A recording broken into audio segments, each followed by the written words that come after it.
Hindi ko na kaya ang lahat ng pagpapahirap na ginagawa mo sa akin, Marco. Patayin mo na lang ako para matapos na ang lahat ng ito. Total, malapit na rin sumuko ang katawan ko. Pati na ang katinuan ko. Pilitin mong kayanin, Rhoda. Dahil dito nakasalalay ang buhay ng anak mo. Sa sandaling mamatay ka, o kaya'y takasan mo ako, papatayin ko pa din ang anak mo. Magandang araw po sa inyong lahat. Sa araw po na ito, ay isa na namang kwento ng kababalagan at pakikipagsapalaran ang aking ihahatid sa inyo. Hindi kontento ang ina ni Primo na si Rhoda sa kanilang buhay. Kaya dahil sa ambisyong makaranas ng kasaganaan, ay pumatol siya sa isang lalaking mayaman, kay Marco. Kaya nga lang, hindi pa rin pala totoo ang pagmamahal ng lalaki sa kanya. May ginawang masama si Rhoda na lalong ikinagalit ni Marco na naging dahilan ng mas malaking problema. Dahilan upang madamay ang kanyang asawang si Obet at anak. Paano matatakasan ni Rhoda ang gulong pinasok? Maaayos pa kaya ang pamilya niya para muling makasama ang anak? Ano ang lihim ni Marco na ginamit niya para paghigantihan ang babaeng nanakit sa kanya? Paano makakatulong ang anak na si Primo sa malaking gulo? Malalaman ang kasagutan sa mga katanungang yan sa kabuuan ng kwentong aking isasalaysay. Ngunit bago po ang lahat, mga idol, huwag po nating kalimutan mag-subscribe at i-hit ang notification bell sa aking YouTube channel na Apong Isaac at The Voice Addict para sa mas marami pang makapigil hiningang kwentong aswang at katatakutan mula sa mundo ng kababalaghan. Umpisahan na po natin ang kwento. Bitiwan mo ako! Nasasaktan ako, ano ba, Obet? Sinabing tama na! Nasasaktan na ako! Sumusobra ka na! Aba, ako pa talaga sumusobra, ha? Ikaw na nga itong may kasalanan sa akin, eh. May asawa kang tao, pero pumapatol ka pa sa iba. Bakit? Kulang pa ba ako sa'yo? Hindi pa ba sapat lahat ng binibigay ko sa'yo? Hindi ba kita napapaligaya? Sumagot ka, Rhoda! Oo, Obet. Kulang ang binibigay mo sa akin. At lalong-lalo na hindi mo ako napapaligaya sa kama. Kaya naghanap ka ng iba, ganon. Sige, kung sa tingin mo, kaya kang paligayahan ng lalaki mo, sumama ka sa kanya.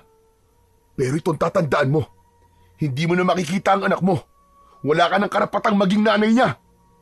Hindi pwede yun, Obet. Anak ko si Primo, kaya sa akin siya dapat mapunta. Ano? Anong ituturo mo sa kanya? Yang kalandian mo? Mananatili sa akin si Primo. Hindi mo siya makukuha. Ako na ang bahala sa kanya. At ako lang ang kikilalanin niyang magulang.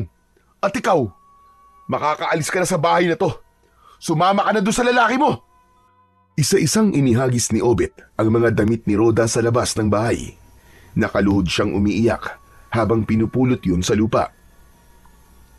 Akala mo siguro hahabulin kita. Aalis ako ngayon. Pero babalik ako. Babawiin ko sa iyo ang anak ko. Habang papalayo si Rhoda, sinundan yun ng tingin ni Obet. Kuyom ang palad dahil sa matinding galit. Mahal ni Obet ang kanyang asawa, pero hindi na niya kayang makisama pa dito. Sapat na ang sakit na idinulot niya nang malaman niyang may kalaguyo si Rhoda. Talagang ipinamukha pa sa kanya na mahirap lang siya dahil pumatol ito sa isang lalaking may kaya sa baryo nila.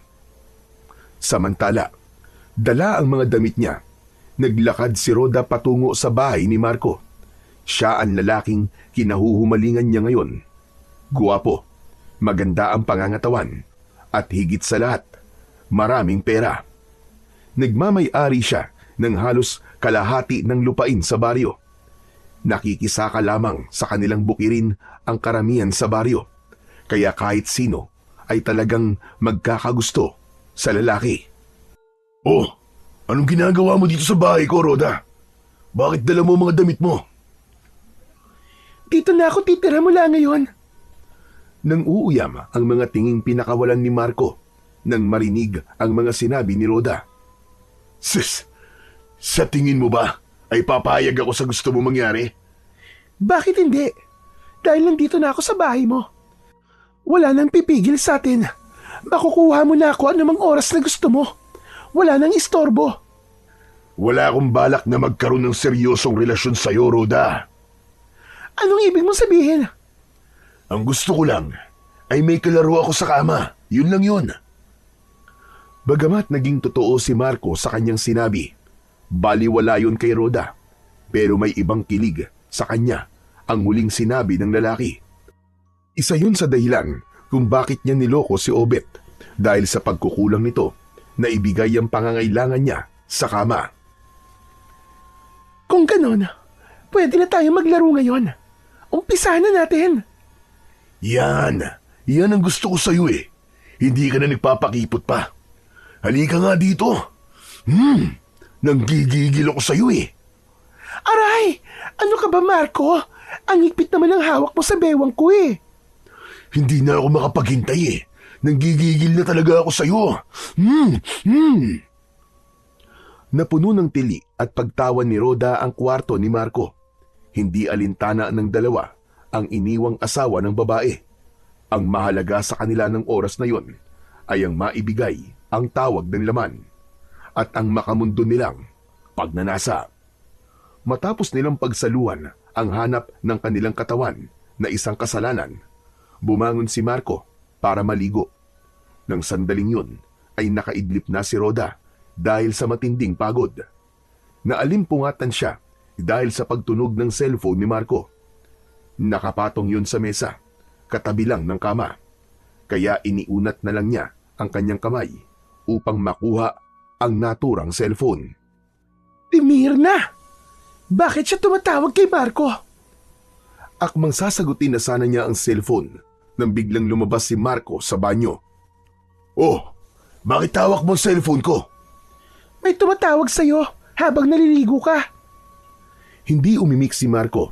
Sa halip ay inagaw ang cellphone kay Rhoda.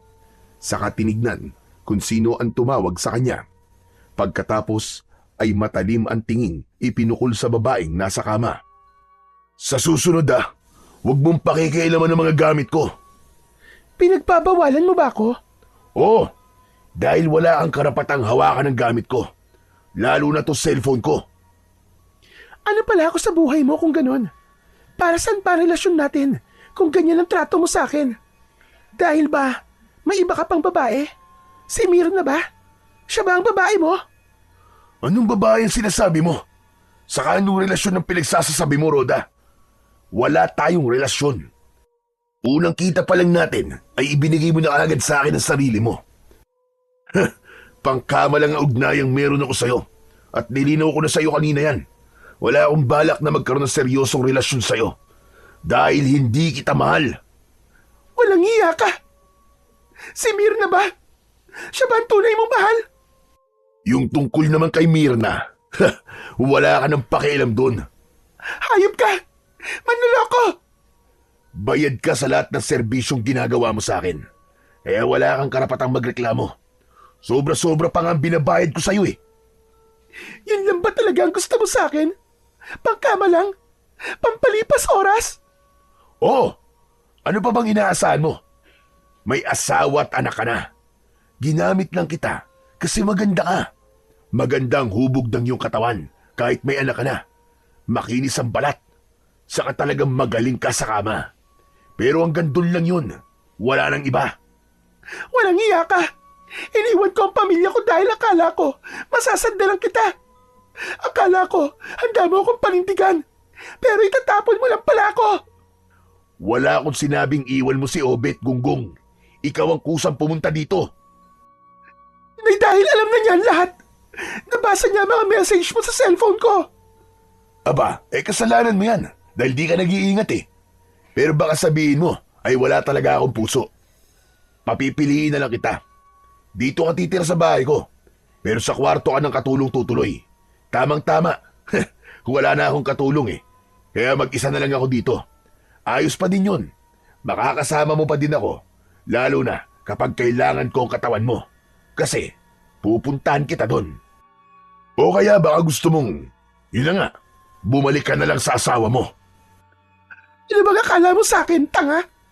Hindi ko ibababa ng gusto ang sarili ko para sa demonyong kagaya mo. Nang ibigay mo sa akin ang sarili mo, ibinaba mo na ng gusto ang sarili mo. Kaya huwag ka na magmalinis. Kung nakapagpahinga ka na, sige na, makakaalis ka na rito. Matapos mo akong pagparausan, parang basahan mo na lang ako itatapon. Bakit? Nakinabang ka rin naman, Rhoda. Nakabili ka ng mga mamahaling bag, makeup, at mga mamahaling damit. Kaya patas na tayo. Hindi patas yun. Dahil wala na ang pamilya ko, ipinagpalit ko sila sa isang gaya mong walang kwenta. Aba, hindi ko nakasalanan yun. Dahil ginusto mo yun eh. Ako ang pinili mo kaysa sa'yong mag-ama. Kaya wag mo akong sisisihin. Kung di ka payag sa kondisyon ko, sige na, makakaalis ka na. Dahil hindi ka pwede rito kung ayaw mong tumuloy sa kwarto ng katulong. Wala nang nagawa si Rhoda, kundi ang umalis na lamang. Hindi niya kayang tanggapin ang kondisyon ni Marco. Hindi rin ganun ang inaasahan niya dahil buong akala niya ay isang magandang buhay ang naghihintay sa kanya sa ginawa niyang pagpili sa lalaking yun. Hindi niya akalain na ang pangarap niyang yumaman ay ganun lang pala matatapos. Ngayon ay heto siya, naglalakad pabalik sa bahay ng asawa. Dala ang kahihiyan na ginawa niya dito. Sa kanyang pagbabalik sa bahay ng asawa, ay nakita niya sa labas ng bahay ang anak nilang si Primo. 8 taong gulang ang bata. Siya ang anak nila ni Obet. Abala sa paglalagay sa sako ng binilad na palay ng nagdaang maghapon.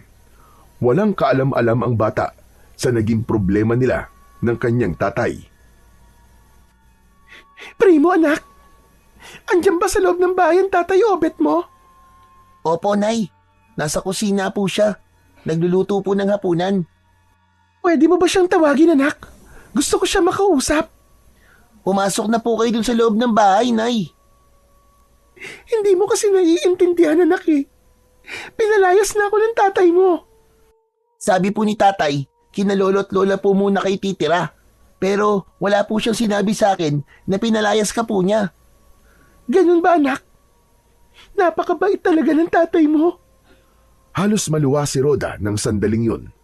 Lalo siyang napahiya sa kanyang sarili dahil sa kabaitan ng kanyang asawa na nagawang itago sa anak ang katotohanan. Anak, patawarin mo si nanay, ha? Bakit po kayo humihingi ng tawad, Nay? Ano po bang nangyari sa inyo ni tatay? Malaki ang kasalanan ko sa tatay mo. Kaya niya ako pinalayas. Nay, mabait po si tatay. Kaya sigurado po akong patatawarin niya po kayo. Sige na po, dalhin niyo na po sa loob ng bahay natin ang mga gamit niyo. Gusto niyo po ba tulungan ko po kayo? Hindi na, anak. Gusto ko makausap muna ang tatay mo. Tulungan mo si nanay, ha? Para magkaayos kami ng tatay mo. Opo, Nay. Para hindi ko na po makitang umiiyak po ulit si tatay. Nakita ko po kasi siyang umiiyak nung wala po kayo. Maya-maya pa ay narinig ng mag-ina ang pagtawag ni Obet sa anak. Pumasok ang bata sa loob ng bahay at sinalubong ang ama. Primo, anak, mamaya mo natapusin ang ginagawa mo. Kumain na muna tayo, ha? Nakahanda na ang hapunan. Tay, nandito po si nanay sa labas ng bahay. Gusto daw po niya kayong makausap. Pagkarinig ni Obet sa sinabi ng kanyang anak, bumalik ang galit na nararamdaman niya para sa asawa. Kaya agad siyang lumabas ng bahay upang kumprontahin yon. Oh, anong ginagawa mo dito? Bakit bumalik ka pa? Ang kapal din naman ng mukha mo, no? Obet, wala na akong ibang mapupuntahan. Nakikiusap ako sa'yo. Payagan mo na akong bumalik dito. Pangako, hindi ko na uulitin ang ginawa ko. Hindi ka na namin kailangan ng anak ko. Kaya makakaalis ka na. Sa halip na umalis, lumuhod si Rhoda sa harap ng kanyang asawa habang umiiyak. Nakikiusap ako sa iyo, Obet. Kahit para na lang sa anak natin. Kailangan niya ako. Patawarin mo ako, Obet. Walang iya. Talagang gagamitin mo pa ang anak natin, ha? Makuha mo lang ang gusto mo. Pagkatapos magsalita ni Obet, lumapit siya kay Rhoda. Saka pakaladkad na hinila ang asawa palabas ng bakuran nila. Hindi ka na namin kailangan ng anak ko! Lumayas ka na! At huwag ka na magpapakita pa! Nasasaktan ako, Obet. Huwag mo akong kaladkarin. Paano hindi kita kakaladkarin? Nagmamatigas ka! Patawarin mo na ako, Obet. Patawarin mo ako. Pakiusap. Nang mga pagkakataong yun, ay nakita ni Primo ang ginawa ng ama sa kanyang ina. Tay! Tay, tama na po! Nasasaktan po si nanay! Di po ba mabait po kayo? Patawarin niyo na lang po si nanay. Kawawa po siya pag pinaalis niyo po siya dito. Wala po siya matitirahan. Hindi mo kasi naiintindihan, anak eh. Malaki ang kasalanan ng nanay mo sa akin. Nagkaroon siya ng... Wag! Wag, Obet! Huwag mong sabihin sa anak natin ang kasalanan ko sa'yo. Ayoko mawala ang respeto niya sa akin.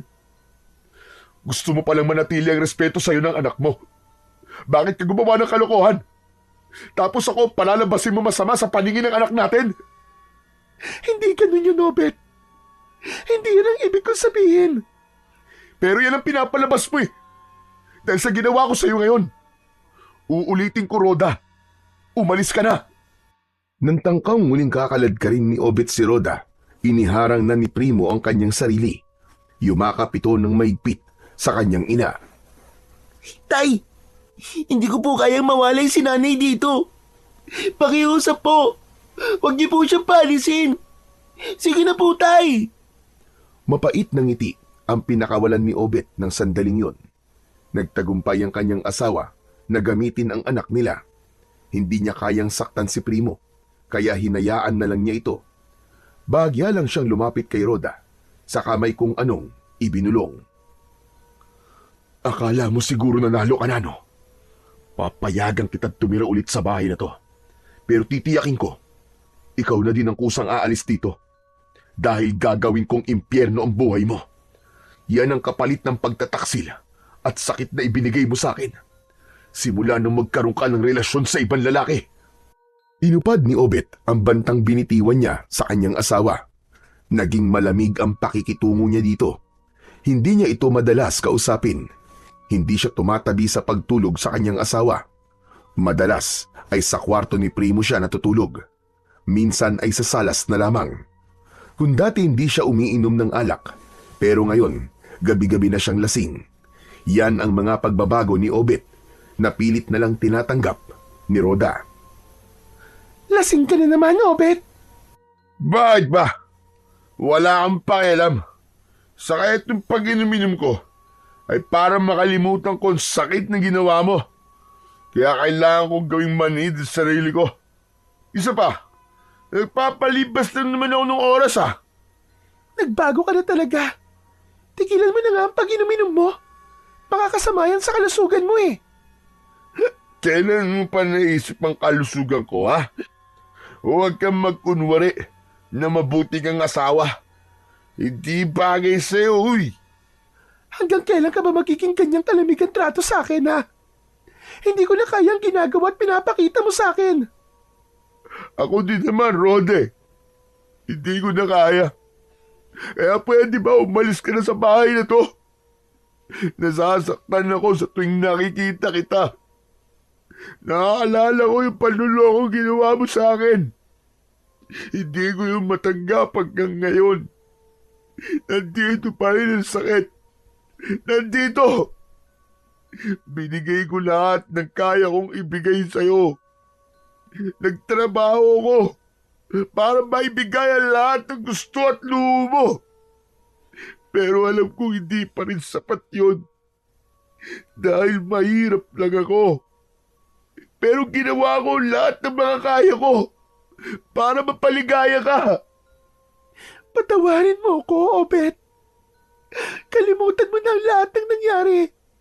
Nagbago na ako. Dahil natuto na ako. Hindi ko na uulitin ang mga maling ginawa ko. Tama ka. Nagbago ka na nga. Pero yung sakit, nandito pa rin. Nakatatak na sa puso ko. Hindi ko magawang hawakan man lang.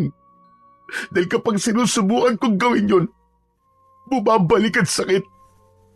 Naiisip ko kung gaano makadalas niyo akong dinudumihan sa ulo. At kung saan-saan parte ng katawan kanya hinahawakan. Naiisip mo lang ba ako? Sa tuwing nagpapasasa ang ibang lalaki sa katawan mo. Masakit. Masakit na masakit yun sa loob ko. Patawarin mo ako, Obet. Patawarin mo na ako. Gustong-gusto kitang patawarin. Pero hindi ko pa magawa. Kaya nga naglalasing ako gabi-gabi. Para pag-uwi ko ng bahay, matutulog na lang ako. Para kahit paano, maibsan ang sakit dito sa dibdib ko. Ano bang dapat kong gawin, Obet? Para mawala ang sakit na nararamdaman mo. Ginawa ko ng lahat. Naging sunod-sunuran ako sa'yo. Mapatawad mo lamang. Pero bakit hanggang ngayon? Hindi mo pa din nakakalimutan ang pagkakamali ko. Siguro, kung hindi mo pinilit ang sarili mo na bumalik kagad dito, kung binigyan mo muna ako ng pagkakataong buuin ang sarili ko, baka sakali pa mapatawad na kita. Kaya sa ulit pagkakataon sasabihin ko to uli sa'yo. Umalis ka na sa buhay namin ng anak ko. Baka sakaling tuluyan na kita mapatawad kapag di na kita nakikita at di ko na naaalala ang sakit na binigay mo sa akin. Pagkatapos ng masinsinan na pag-uusap na yun, umalis na si Rhoda sa bahay ni Obet. Doon muna siya tumuloy sa bahay ng kanyang mga magulang. Tinabi niya sa kanila ang totoong dahilan ng paghihiwalay nilang mag-asawa. Ganun pa man, tinanggap pa din siya ng mga ito. Walang pangusga at buong pagmamahal. Samantala, simula nang umalis si Rhoda sa bahay ni Obet, nakaramdam siya ng kapayapaan ng puso at isipan. Itinuon na lamang ng lalaki ang kanyang panahon sa kanyang anak. Kahit na maraming tanong ang bata, ay tinanggap na din ni Primo ang paghihiwalay ng kanyang mga magulang.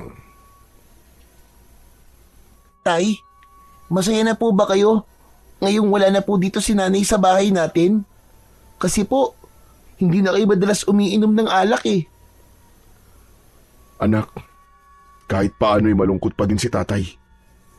Pero ito makabubuti para sa amin ng nanay mo. Para hindi na namin masaktan ng isa't isa. Ayaw din namin na nakikita mo kaming palaging nag-aaway. Tay, ano po ba talagang dahilan ng paghihiwalay niyo po ni nanay? Sige na po, sabihin niyo na po sa akin. Hindi mo pa maiintindihan sa ngayon, anak eh. Pag malaki ka na at nasa ustong gulang, ipapaliwanag ko din sa iyo ang lahat. Makalipas ang 1 buwan na masukan si Rhoda sa pinakamayamang pamilya sa bayan nila, tuwing linggo lamang siya kung umuwi sa bahay ng kanyang magulang. Ordinaryong araw ng linggo noon, bago umuwi ng bahay, naisipan niyang dumaan muna sa parke. Gusto niyang lumanghap ng sariwang hangin. Pakiramdam kasi ni Rhoda, sumisikip ang dibdib niya sa dami ng trabaho ng mga nakaraang linggo. Pagdating niya sa parke, bumungad sa kanya ang mga naggagandahan at mamahaling bulaklak. Napakaganda ng ayos nito. Aba, mukhang may kasalang magaganap dito mamaya. Napakaganda ng pag-aayos. Halatang pinagandaan nila. Dahil gusto niyang malaman kung sino ang ikakasal, naghintay pa siya ng ilang sandali. Hanggang sa maya-maya pa, may tumigil na sasakyan sa gilid ng kalsada. Lumabas doon ang isang lalaki. Pagkatapos sa kabilang pinto, ay ang mapapangasawa niya. Isang sasakyan lamang ang kanilang binabaan. Nanlaki ang mga mata ni Rhoda nang makita ang lalaking ikakasal. Teka nga, si Marco ba yun? Ang walang yan yun pala ang ikakasal dito. Yung babae. Siya kaya si Mirna? Hindi ako papayag na matuloy ang kasal nila. Hindi sila pwedeng maging masaya. Lalapitan ko ang lokong yon. Nang mga sandaling yun, nasa gitna na ng mga bisita ang mga ikakasal. Hindi na makapagpigil pa si Rhoda. Dumaan siya sa gitna ng bulwagan kung saan dumaan din ang babaeng ikakasal. Pagkatapos ay dumiretso sa magkasintahan. Nanlalaki naman ang mga mata ni Marco habang nakatitig sa papalapit na si Rhoda. Nang makarating na si Rhoda sa kinatatayuan ng ikakasal, malakas na sampal ang pinadapo niya sa pisngi ni Marco. Walang iya ka! Pagkatapos mong itapon ako na parang basahan, heto't magpapakasaya ka, samantalang ako, mag-isa na lang sa buhay. Anong ginagawa mo rito? Umalis ka na nga at huwag mo nang guluhin ang kasal ko. Hindi ka pwedeng maging masaya habang ako ay nag-iisa. Pinagbabayaran ko ang kasalanan tayong dalawa ang gumawa. Wala akong kasalanan sa'yo, Rhoda. Kaya umalis ka na kung ayaw mong tumawag ako ng pulis. Sige, gawin mo. Total, wala nang mawawala sa akin. Pero sa'yo, pag nabunyag na ang mga pinaggagawa mo nun, iiwan ka na mapapangasawa mo. Saglit na natigilan si Marco sa sinabing yun ni Rhoda. Hindi niya kayang mawala si Myrna, lalo na ngayong buntis ito at magkakaanak na sila. Siya ba si Myrna? Ang babaeng tumatawag sa cellphone mo nun? Habang ako, ang kasama mo sa kama? Natigilan ang lahat ng naroroon. Hindi nila akalaing ganong klasing tao pala si Marco. Mabait, matulungin at may respeto ito sa mga matatanda at kapwa-tao. Ngunit sa likod pala nun, may ikinukubling masamang gawain. Nakikipagrelasyon sa ibang babaeng may asawa. Tumigil ka na! Ano ka ba? Huwag mo akong siraan sa harap na mapapangasawa ko at sa harap na maraming tao. Hindi ako titigil hanggat hindi nila sisira ang buhay mo, hayop ka!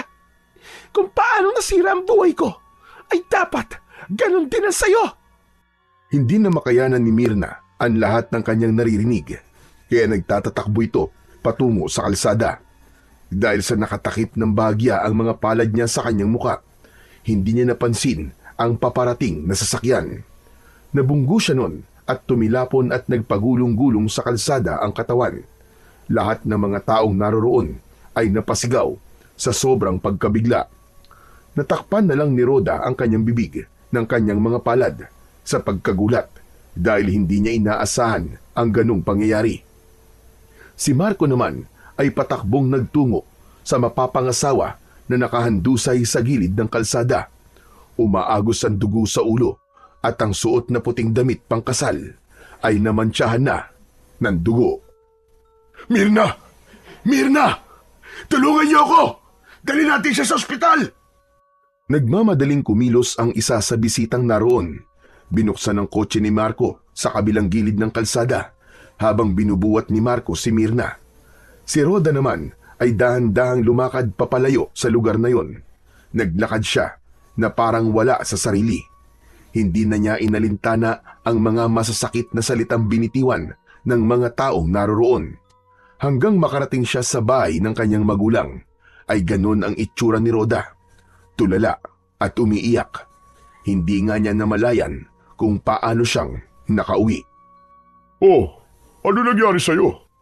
Bakit ganyan ang itsura mo? Sinaktan ka ba ng amo mo? Sa halip na sumagot, sunod-sunod na pag-iling ang ginawa ni Rhoda. Pagkatapos, pumalahaw ito ng iyak. Hindi maintindihan ni Lauro ang anak kung bakit ganun ang ikinikilos nito. Kaya naman, hinayaan na lang muna niya. Matapos ang mahabang pag-iyak, saka pa lamang nagawa ni Rhoda ang makapagsalita. Tay, masama po ba akong tao? Masama po bang magagad ng mga bagay na wala ako? Anak, ang masama ay kunin mo mga bagay na gusto mo sa maling paraan. Ibig sabihin, masama nga po ako. Kasi maling paraan ang naisip kong gawin para makuha ang gusto ko. Bakit anak? Nagnakaw ka ba sa amo mo? Sabihin mo nga sa akin para maintindihan naman kita. Hindi, tay. Nakita ko po kasi si Marco kanina. Ikakasal na po siya. Kaya lang, hindi po natuloy. Dahil lang gulo po ko. Yun ba ang dahilan kaya umiiyak ka ngayon? Dahil hindi mo pa nakakalimutan ang lalaking yun. Naiinggit ako sa babaeng mapapangasawa niya, tay. Kasi mahal talaga siya ni Marco. Tapos naiinggit ako kay Marco. Kasi magiging masaya siya. Samantalang ako ay hindi. Nasasaktan ako kapag naiisip ko ang mag-ama ko. Dahil kaya nilang mabuhay kahit na wala ako. Napakasakit ng nararamdaman ko po ngayon, Tay. Parang sasabog po ang dibdib ko. Bakit nangyari ang lahat ng ito sa akin? Hindi ko alam kung paano pagagaanin ang loob mo, anak. Pero ang lahat ng nangyayari sa'yo ay ikaw ang siyang pumili. Desisyon mo yan. Tay, ayoko. Ayoko ng ganitong pakiramdam, Tay. Ayoko. At kung nagkamali ka man, anak, tinalikuran ka man ng buong mundo, kami ng nanay mo, mananatiling nagmamahal sa'yo. Hindi ka namin iiwan. Pero hindi ka din namin kukonsintihin sa mga pagkakamali mong yan. Kaya wag mo nang uulitin, anak. Wag laging puso ang pairalin, kundi ang utak din. Dahil ito nagsasabi ng tama at mali. Tay, paano ko po ba itatama ang mga pagkakamali ko? Nasaktan po si Mirna sa mga nasabi ko kanina. Yung babaeng pakakasalan ni Marco. Tapos bigla na lang po siya nagtatatakbo. Hanggang sa bigla siya nabangga ng kotse. Tay, hindi ko alam. Hindi ko alam kung anong kalagayan niya ngayon. Diyos ko po, Roda. Ano ba tong gulong pinasok mo? Hindi ko po alam ang gagawin ko, Tay. Hindi na po ako makapag-isip ng tama. Siguradong babalikan ka ni Marco dahil sa nangyaring yan. Tulungan mo ako, Tay. Wala na po akong ibang malalapitan kundi kayo. Sige. Ganito. Doon ka na muna sa kapatid mo sa Maynila. Sige na. Igiyak mo na ang mga gamit mo. Sige po. Mas mainam kung doon muna ako kina ate sa Maynila. Siguradong hindi nila ako mahahanap doon. Mabilis na iginayak ni Roda ang kanyang mga gamit. Ngunit bago pa siya makatakas, may sasakyang pula ang pumarada sa harap ng bahay nila. Kilala niya ang sasakyan na yon. Ilang beses niya nang nakita yon sa bahay ni Marco. Kaya natitiyak niyang ang lalaking yon ang dumating sa bahay nila. Kagad siyang pumasok sa loob ng kanyang kwarto at doon siya nagtago. Nasaan po si Roda? Ilabas niyo po ang anak niyo, Mang Lauro. Wala dito si Roda. 1 linggo na siyang hindi umuwi dito. Aba, ano bang kailangan mo sa anak ko? Hayop ang anak niyo. Patay na si Mirna. Pati na ang sanggol na pinagbubuntis niya. Kasalanan niyo ni Roda. Bahagyang napaurong si Lauro pagkarinig sa sinabi ni Marco. Halos matumba siya sa kanyang kinatatayuan. Biglang nakaramdam ng panghihina ang kanyang tuhod, ang matandang lalaki. Hindi niya inakala na ganun mauuwi ang gulong ginawa ng anak niya. Ganun pa man, hindi niya maaaring ipagkanulo ang anak niya. Hindi pa rin niya hahayaang mapahamak yun, kahit pa may kasalanang nagawa. Ikinalulungkot ko, Marco, pero uulitin ko sa'yo. Wala nga dito ang anak ko. Kaya sige na, makakaalis na kayo. Kung hindi niyo siya ilalabas, gagantihan ko siya sa paraang hindi niya inaasahan. Yung siguradong mararamdaman niya ang sakit na nararamdaman ko din ngayon. Papatayin ko din ang pamilya niya. Pagkasabi nun, ay tumalikod na si Marco. Sumakay sa kotse ang lalaki, saka pinaandar yun. Nang marinig ni Roda ang pag-alis ng sasakyan ni Marco, saka siya lumabas sa kanyang pinagtataguan. Tay, hindi na po ako tutuloy ng Maynila. Hindi ko maaaring iwan ang mag-ama ko. Baka tutuhanin ni Marco ang banta niya. Baka idamay niya sina Obet at Primo. Pero, paano ka anak? Baka ikaw naman ang mapahamak. Di baling ako na lang ang mapahamak. Wag lang sila. Total, ako naman ang punot dulo nito. Ako ang may kasalanan. Teka. Kung ayain mo na lang kayang pumunta na Maynila ang mag-ama mo, ipaliwanag mo sa kanila ang sitwasyon. Baka sakaling maintindihan ni Obet yun. Imposible po yun, Tay. Ayaw nga po niya akong makita eh. Ang sumama pa kaya sa akin sa Maynila? Pero, anong gagawin natin ngayon? Pupuntahan ko sila para bigyan ng babala. Yun lang ang tanging magagawa ko po sa ngayon. Pero paano kung hindi sila makinig sa'yo? Gagawin ko po ang lahat para makinig po siya sa akin. Hindi pwedeng pabayaan ko na lang sila. Kung kinakailangan ako na lang ang mapahamak, wag lang sila. Ako nagsimula ng gulo na to. Kaya kargo ko po sila, Tay. Walang sinayang na sandali si Rhoda. Agad siyang nagtungo sa bahay ng kanyang mag-ama. Pero tulad pa din ng dati, malamig pa din ang pakikitungo ni Obet sa kanya. Naroon pa rin ang galit sa puso ng lalaki. Ano na namang ginagawa mo dito, Rhoda? May kailangan ka ba? Obet, gusto kong dalawin ang anak ko. Saka, para makausap ka na rin. Anong pag-uusapan natin? Yung ginawa mong panggugulo sa bayan kanina? Yung bang gusto mong pag-usapan natin, ha? Grabe ka talaga. Kalat na sa buong baryo natin ang ginawa mong panggugulo sa kasal ng lalaki mo. Nakakahiya ka, Rhoda. Ganun mo ba kagusto ang lalaking yon? Sa kakala ko ba nagbago ka na? Pero bakit may pakialam ka pa rin sa kanya at tinahabol-habol mo? Bakit? Nagbabakasakali ka pa rin ba na ibabahay ka niya? Ang magkaroon ng saganang buhay? Ang pagiging magandang lalaki niya at ang pagiging mapera niya ang dahilan, ganun ba? Mali ang sinabi mong nagbago ka na. Hindi totoo yun. Bulaan ka.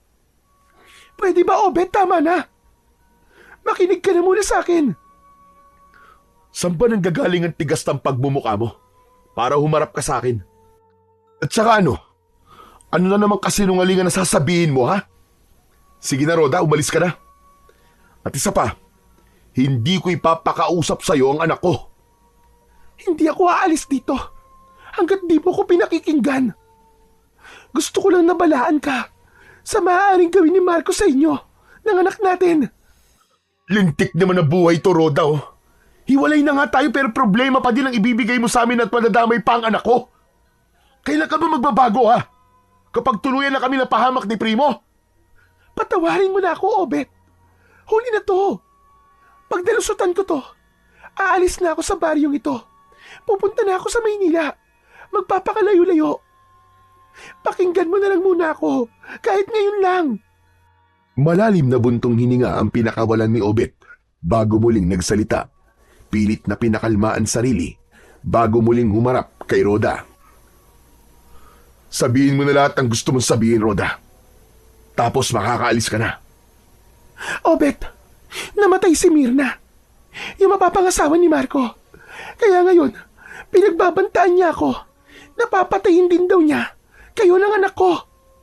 Lintik naman talaga, oo. Dapat kasi inisip mo munang mabuti ang magiging resulta ng mga gagawin mo.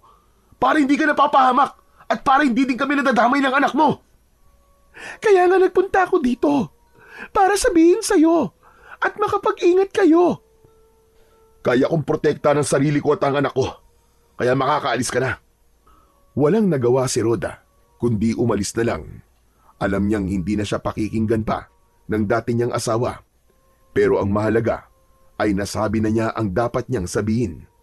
Umaasa na lang siya na hindi itutuloy ni Marco ang kanyang banta. Hanggang sa lumipas ang 1 linggo, walang Marco na nanggulo sa bahay ni Rhoda, maging sa bahay ng mag-amang Obet at Primo. Kaya inakala niyang hindi na itutuloy ni Marco ang banta nito. Ngunit lingid sa kanyang kaalaman ang maitim na plano ng lalaking ito. Kasabay ng kanyang paghihiganti ay ang pagbubunyag ng lihim niyang pagkatao. Sa susunod na linggo ay kabilugan na ng buwan. Ito na ang pinakahihintay kong sandali ng paghihiganti ko sa iyo, Rhoda. Dahil sa darating na kabilugan ng buwan, ipapalasap ko sa iyo ang pait ng mawalan ng mahal sa buhay. Samantala, hindi pa din nawawala ang pag-aalala ni Rhoda para sa kanyang mag-ama. Mas lalong nananahimik si Marco. Mas lalo namang natatakot si Rhoda dahil hindi niya alam ang pinaplano ng dati niyang karelasyon. Hanggang sa mabilis na lumipas ang mga araw, dumating na ang gabing pinakahihintay ni Marco. Nakatunghay siya sa kalangitan habang pinagmamasdan ang kabilugan ng buwan. Hanggang sa maya-maya pa ay unti-unting nagbago ang kanyang anyo. Naging mapupula ang kanyang mga mata. Naging matutulis ang mga kuko. Humaba din at kumapal ang mga balahibo. Saka unti-unting lumabas ang kanyang mga matutulis na pangil.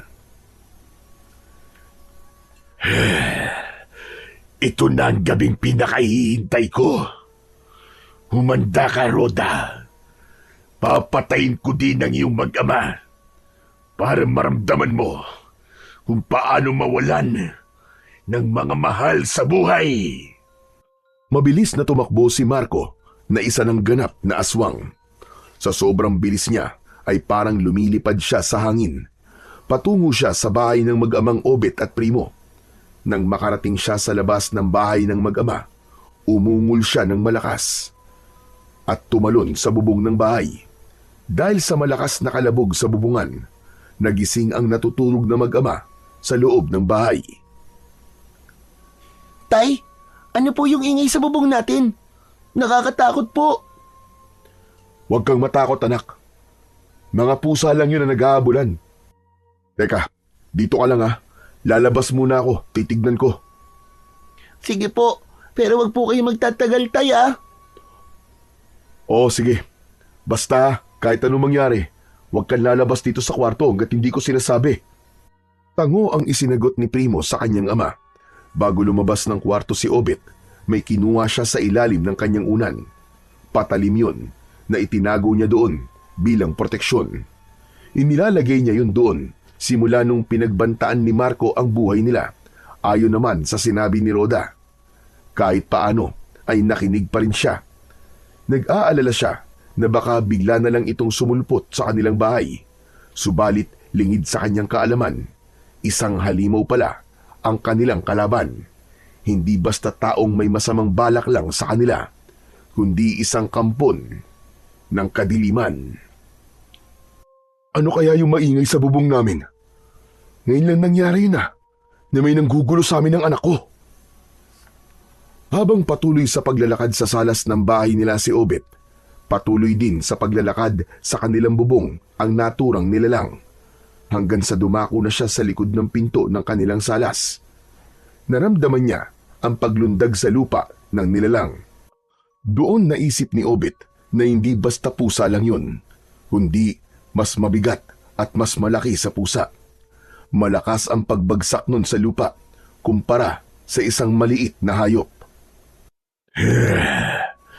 Ako ba ang hinahanap mo? Nandito na ako. Magtago na kayo ng anak mo! Nangilabot si Obet sa boses na narinig mula sa labas ng bahay. Nakakatakot at nakakapangilabot yun. Doon nalaman ni Obet na hindi basta tao ang kalaban niya, kundi isang aswang. Babalikan sana niya sa loob ng kwarto kung nasaan si Primo nang biglang bumagsak sa kanya ang pintuan ng bahay nila. Ubod lakas yung sinipa ni Marco mula sa labas. Hindi siya kagad makatayo dahil nakadangan sa kanyang binti ang bahagi ng bumukas na pinto. Mula sa liwanag na tumatama sa nilalang na nasa labas, kitang-kita ni Obet ang nakakatakot na anyo ng halimaw. Sino ka? Ano kailangan mo sa akin? Magpakilala ka! Talagang gusto mo pa akong magpakilala sa'yo? Oo, dahil hindi ko alam kung anong kailangan mo sa amin ng anak ko. Ano bang atraso namin sa'yo?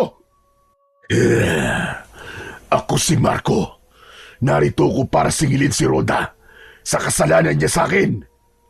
Habang nagsasalita si Marco, unti-unti siyang lumalakad palapit kay Obet. Ganap na itong nakapasok sa loob ng bahay. Isang di pa na lamang ang layo nito sa dating asawa ni Rhoda. Hayop ka! Isa ka pa ng aswang! Lumayo ka sa akin! Huwag ka lalapit! Tama ka, Obet. Isa nga akong aswang. Kaya nagkamali ang asawa mo ng binangga. Dahil wala kayong laban sa akin, sisingilin ko kayo sa kasalanan niya sa akin. Ba't tinadamay mo kami ng anak ko? Siya ang may kasalanan sa'yo. Wala kaming ginagawang masama sa'yo. Mas magiging masakit sa kanya kung sisimulan ko ang pagiganti sa mga taong mahal niya. At kahit hiwalay na kayo, alam kong mahal ka pa rin niya, lalo na ang anak niyo. Pero ngayon, uunahin na kita. Huwag mo akong sasaktan. Huwag! Maawa ka sa akin! Nasaan na ang anak mo? Parang mas maiging siya ang unahin ko. Wala! Wala dito ang anak ko! Mag-isa lang ako dito sa bahay. Nagmamakaawa ako sa'yo. Akala mo ba ay maloloko mo ko? Naaamoy ko ang dugo ng anak mo. Samantala, hindi na nakatiis si Primo dahil alam niya na may nangyayari sa labas ng kanilang kwarto. Gusto niyang malaman kung ano yun at nag-aalala na rin siya sa kanyang tatay. Dahan-dahan niyang binuksan ang pinto, saka bahagyang sumilip doon. Nanlaki ang mga mata niya pagkakita sa kakaibang nilalang habang papalapit yun sa tatay niya. Akmang lalabas na sana siya nang biglang sumigaw ang tatay Obet niya. Primo anak! Magtago ka na! Bilisan mo! May halimaw dito sa salas ng bahay natin! Magtago ka na! Bilisan mo! Isara mo mabuti ang pinto ng kwarto! Hindi malaman ni Primo ang gagawin ng mga sandaling yun. Susundin niya ba ang ama o tutulungan niyang harapin ang aswang? Samantala, ganap nang nakalapit ang aswang kay Obet. Magkaharapan na sila. Nakita na din ng aswang ang kutsilyong dala ni Obet nang lumabas siya. Nabitiwan yun ni Obet at nahulog sa lupa. Ngayon nga ay pinulot yun ni Marco. Tinitigan ng matalim si Obet at itinutok sa leeg ang kutsilyo. Ito ba ang gagamitin mong panlaban sa akin? Akala mo ba ay katulad mo kung mahina at sa ganitong klaseng patalim lang ay mamamatay na kagad ako? Pagkasabi nun ay inundayan niya ng saksak sa dibdib ang walang kalaban-laban na si Obet. Pinili ni Marco na gamitin ang patalim sa halip ang kanyang matutulis na mga kuko at pangil. Pagkatapos nun, umagos ang dugo sa kanyang dibdib.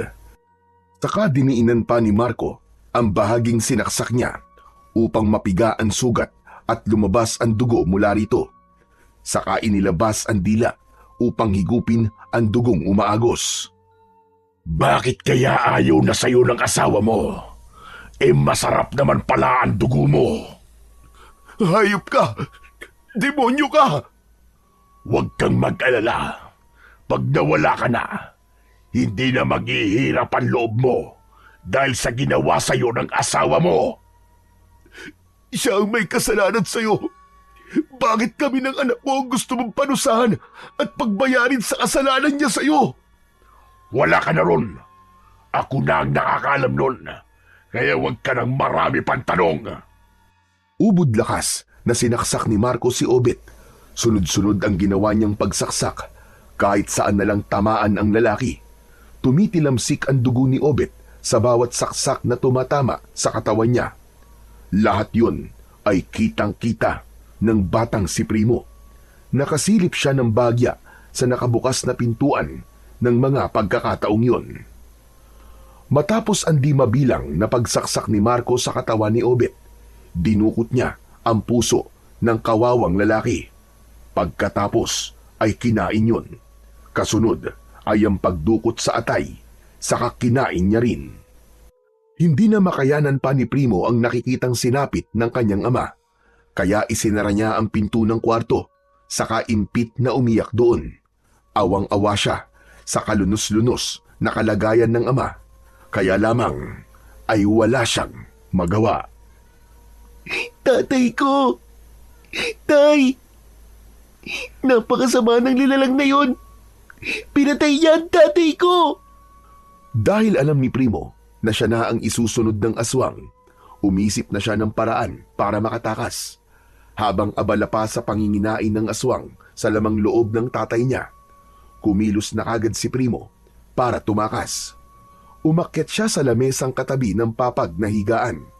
Yun ang nagsilbing daan para makarating siya sa bintana ng bahay nila. Dahan-dahan niya yung binuksan, saka sumampa siya sa pasimano noon. Saka tumalon pabagsak sa lupa sa labas ng bahay. Hindi yun masyadong mataas, kaya hindi siya ganong nasaktan pagbagsak niya.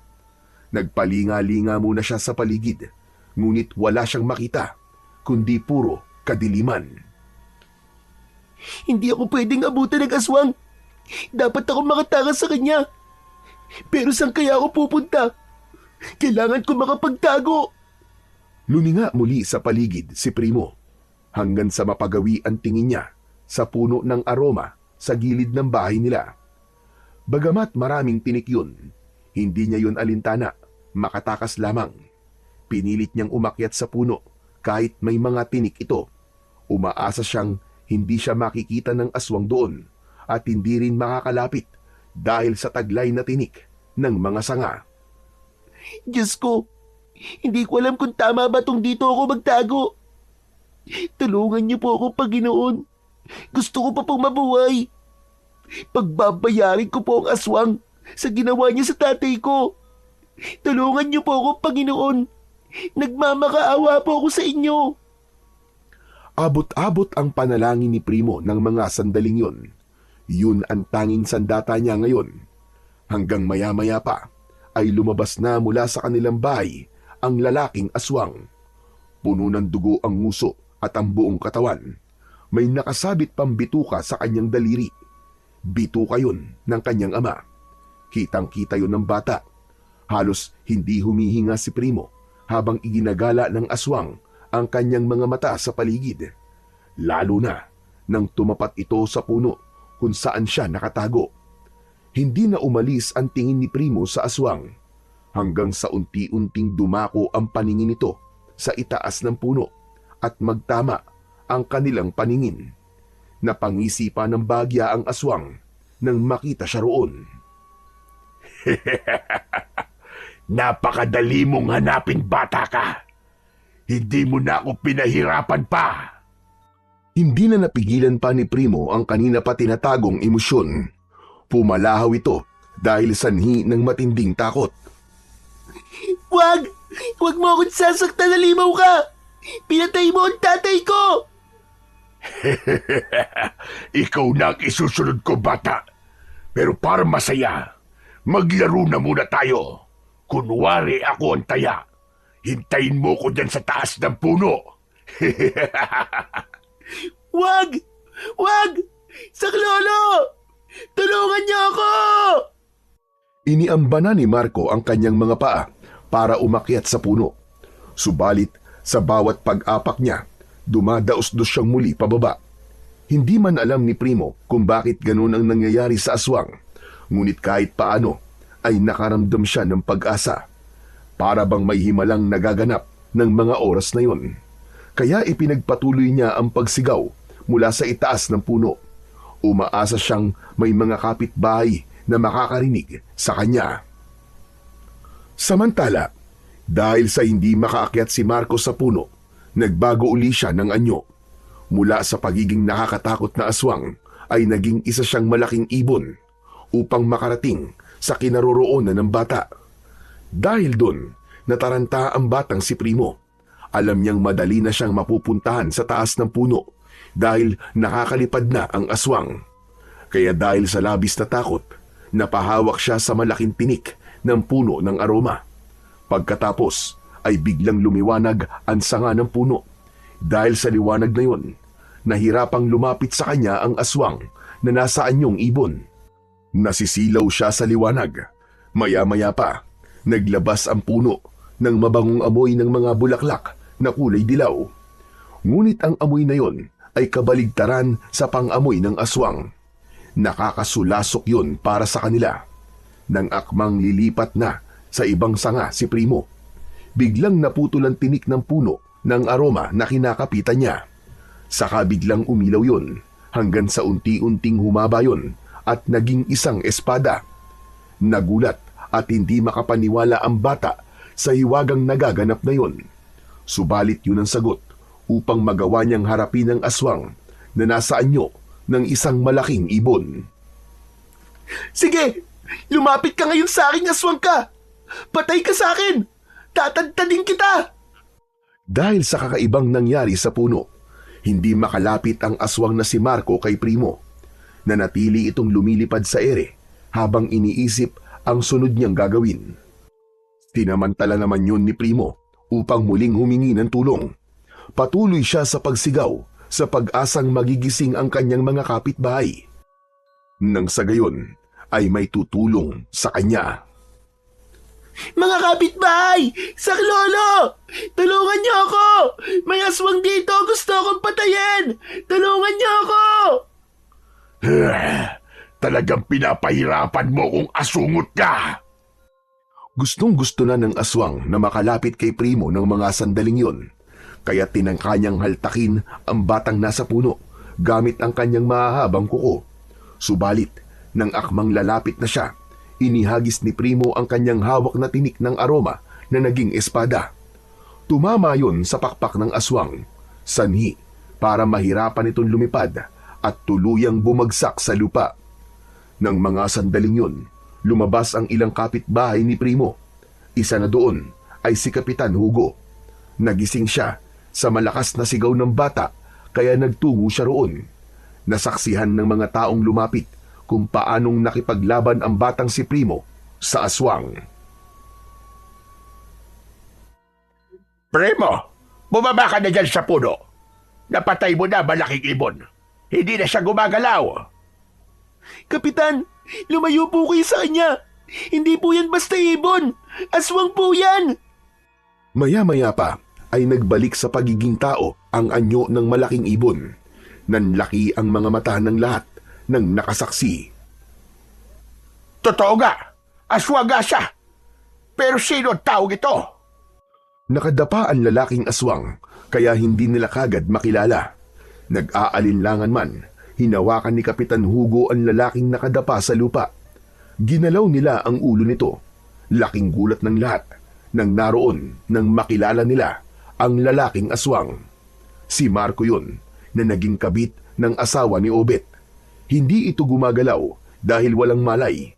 Subalit buhay pa ito. Nang mga sandaling yun, bumaba na si Primo dahil nakakatiyak siya na ligtas na siya. Lolo, pinatay po ng aswang na ng tatay ko. Kitang-kita ko po ang kasamaang ginawa niya. Kinain niya po ang puso ng tatay ko maging ang atay po. Ano ka mo? Nasaan ang tatay mo ngayon? Andun po siya sa loob ng bahay namin. Halika po, puntahan na natin siya. Sumunod si Kapitan sa loob ng bahay ni na Primo, pati ang ilang kapitbahay. Doon ay tumambad sa kanila ang kalunos-lunos na kalagayan ng bangkay ni Obet. Halos maduwal ang lahat sa matinding sinapit nito. Wakwak ang dibdib, wala na ang puso at atay. Nagkalat ang putol-putol na bituka. Tigmak ng dugo ang buong katawan. Diyos ko po, mahabagin langit. Nakakaawa ang ginawa niya sa iyong ama. Tulungan niyo po ako, Kapitan. Kailangan mapatay po ang aswang na yon. Patayin po natin siya ngayon, Kapitan! Patayin na po natin siya! Habang nag-uusap sina Kapitan at Primo sa loob ng bahay, walang nakapansin na nagkamalay na pala si Marco at kumikilos upang tumakas. Bagamat nangihina ang kanyang katawan, pinilit niyang iakbang ang mga paa niya upang makalayo sa lugar na yon. Dahil alam niyang manganganib na ang buhay niya, ang espadang nakatarak sa kanyang mga pakpak nung nasa anyong ibon pa siya ay tumagos sa kanyang likod. Nadala niya yon sa pagtakas dahil hindi niya maalis. Kaya nang lumabas sina Primo, Kapitan at ilang kapitbahay sa loob ng bahay, wala na doon si Marco. Lalo lang silang nabahala. Lolo Kapitan, wala na po ang aswang. Nakatakas na po siya. Kung ganon, ay buhay pa pala ang hayop na yon. Paano po kung bumalik po siya dito, Kapitan? Natatakot po ako. Huwag kang matakot, iho. Tutulungan ka namin. Salamat po sa inyo. Salamat din po sa puno ng aroma. May himalang naganap po kanina, kaya nakaligtas po ko. Teka, paano mo nga pala napalabas ang kapangyarihan ng punong ito? Nanalangin lang po ako kanina sa Panginoon. Tapos po, yung nahawakan ko po yung tinik ng aroma, naging espada po bigla. Hindi ko po alam kung paano nangyari ang lahat ng yun. Parang may buhay po ang puno. habang inilalabas niya ang kanyang kapangyarihan. Alam mo ba dati, lolo ko ang may kakayahang palabasin ang kapangyarihan ng puno ng aroma. Talaga po? Pero nawala din sa kanya. Pero bakit po? Binawi ng diwatang nangangalaga sa punong yan dahil ginamit ng mga taong masasama ang lolo ko para sa sarili nilang interes. Kung ganun po pala, dapat ako magpasalamat sa diwatang nakatira sa puno na yan. Dahil ipinakita niya po sa akin ang kapangyarihan ng puno at nailigtas po ko. Baka po, binigyan niya rin ako ng kapangyarihan. Hindi pa tayo sigurado ngayon kung ipinagkaloob nga talaga sa iyo ng diwata ang kapangyarihan o sadyang tinulungan ka lang niya kanina. Pero ganun pa man po, nagpapasalamat pa din po ako sa kanya. Pagkasabi nun ay bahagyang lumapit si Primo sa puno, saka bahagyang niyakap ang katawan nito. May wagang puno ng aroma. Mahal na diwata, maraming salamat sa iyo dahil iniligtas mo ang buhay ko kanina. Nanlaki ang mga mata ng mga taong naroroon pagkatapos na magpasalamat ni Primo sa puno. Naglabas siya ng liwanag, tanda na pagtugon ng diwatang nakatira sa punong yun. Samantala, nasa ganon silang kalagayan nang biglang dumating si Rhoda. Habol ang hininga sa pagmamadali na pinuntahan ang kanyang mag-ama. Nabalitaan niya sa isa sa kapitbahay niya ang pagsalakay ng aswang kina Primo. Anak! Anak, kumusta ka? Nasaktan ka ba ng aswang? Kasalanan mo po ito, Nay, kung bakit namatay si tatay. Anak! Anak, patawarin mo si nanay. Dahil sa'yo, pinatay po ng aswang si tatay. Aswang? Isang aswang ang pumatay kay Obet? Opo, Nay. Si Mang Marco. Ano? Si Marco? Opo, Nay. Isa po siyang aswang. Halimaw siya! Halimaw! Nanginig ang buong katawan ni Rhoda pagkarinig sa sinabing yun ng anak niya. Hindi niya akalaing isang aswang pala si Marco. Hindi siya makapaniwala na aswang pala ang lalaking kinahumalingan niya noon. Isang aswang pala ang nakasiping niya sa kama. Anak, huwag ka matakot, anak. Mula ngayon, pangangalagaan kita. Poprotektahan kita. Hindi ako papayag na saktan ka ni Marco. Sasama ka na sa akin. Dahil sa sinabing yun ni Rhoda, napaurong ng bahagya si Primo. Lumapit siya kay Kapitan Hugo. Hindi po ako sasama sa inyo. Kay Lolo Kapitan Hugo po ako sasama. Ano? Pero bakit naman, anak? Ako ang nanay mo. Kayo nga po ang nanay ko. Pero kayo din po ang dahilan kung bakit namatay po si tatay. Narinig ko po ang mga sinabi ni Mang Marco tungkol sa inyong dalawa bago niya patayin si tatay. Kahit bata pa ako, naintindihan ko na po ang mga sinabi ng aswang kay tatay. Kaya hindi po ako sasama sa inyo. Anak, patawarin mo si nanay. Patawarin mo ako. Kahit ilang beses pa po kayong humingi ng tawad, hindi na po mabubuhay si tatay. Sa tingin ko, Rhoda, wag na muna natin pilitin ang bata. Hayaan na muna natin siya sa pangangalaga ko. Ako na muna ang bahala sa kanya. Kung ganun po, aalis na po ako, Kapitan. Maraming salamat po. Ang hiling ko lang po ay payagan niyo po ako madalaw siya. Nang makaalis na si Rhoda, inasikaso na kagad ni Kapitan at ng mga tao sa baryo ang bangkay ni Obet. Sa burol ay dumating ang mga kapatid ng nasawi. Pero si Rhoda, kahit nagustuhin niyang lumapit sa kabaong ng asawa, ay nagpasya siyang tanawin na lamang sa malayo.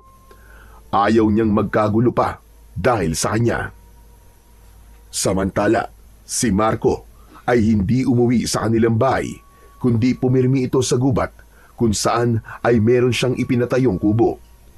Doon siya nagpagaling ng kanyang sugat, subalit palihim na bumalik sa lugar ng batang si Primo upang magmanman habang nakaburol si Obet.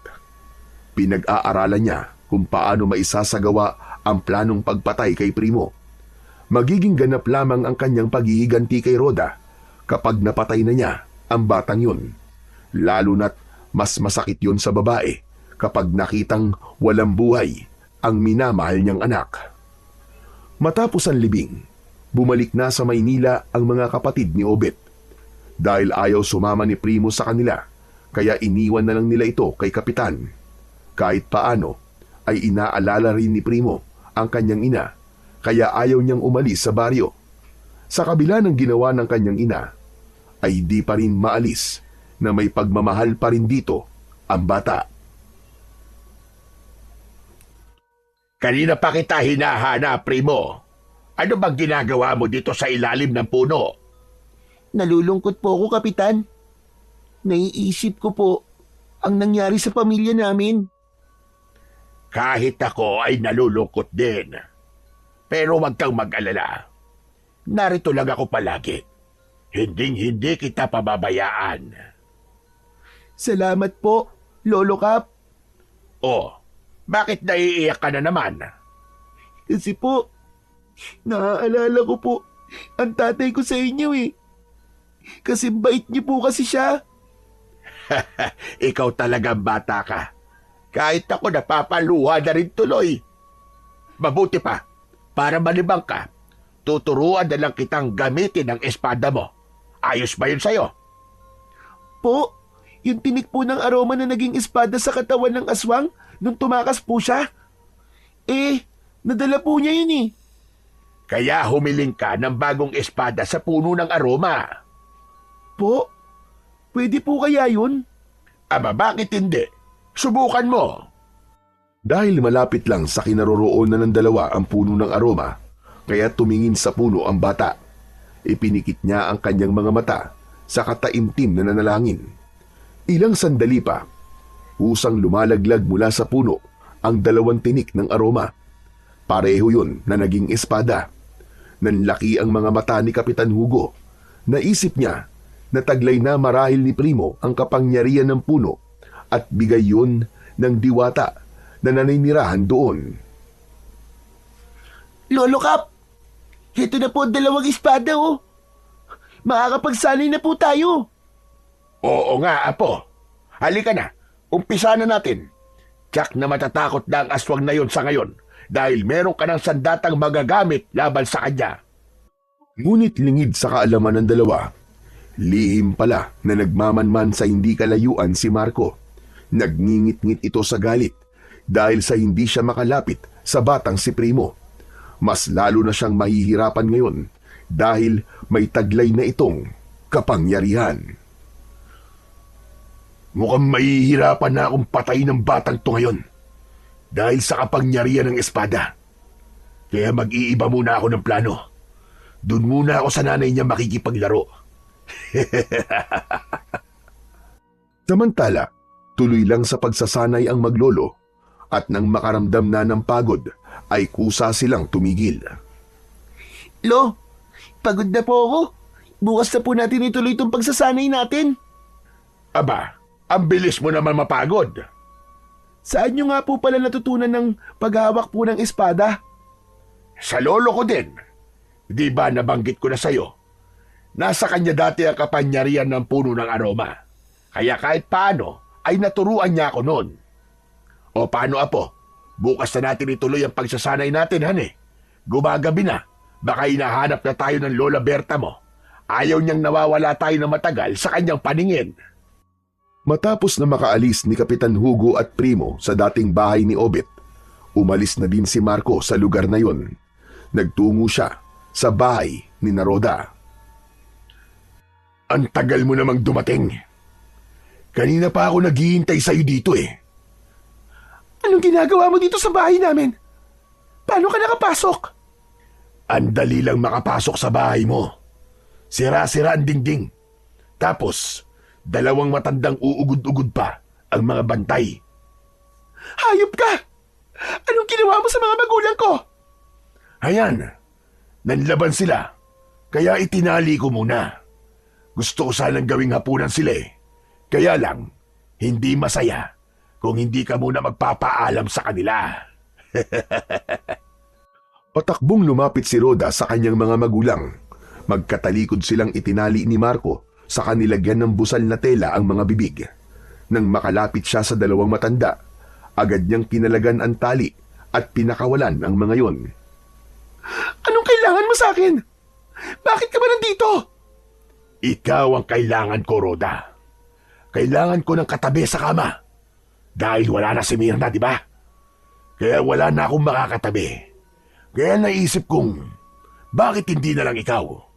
Di ba? Gustong-gusto mo kung ikinakama kita dati. Demonyo ka, Marco! Demonyo ka! Napakasama mo talaga! Pareho lang tayo, Rhoda.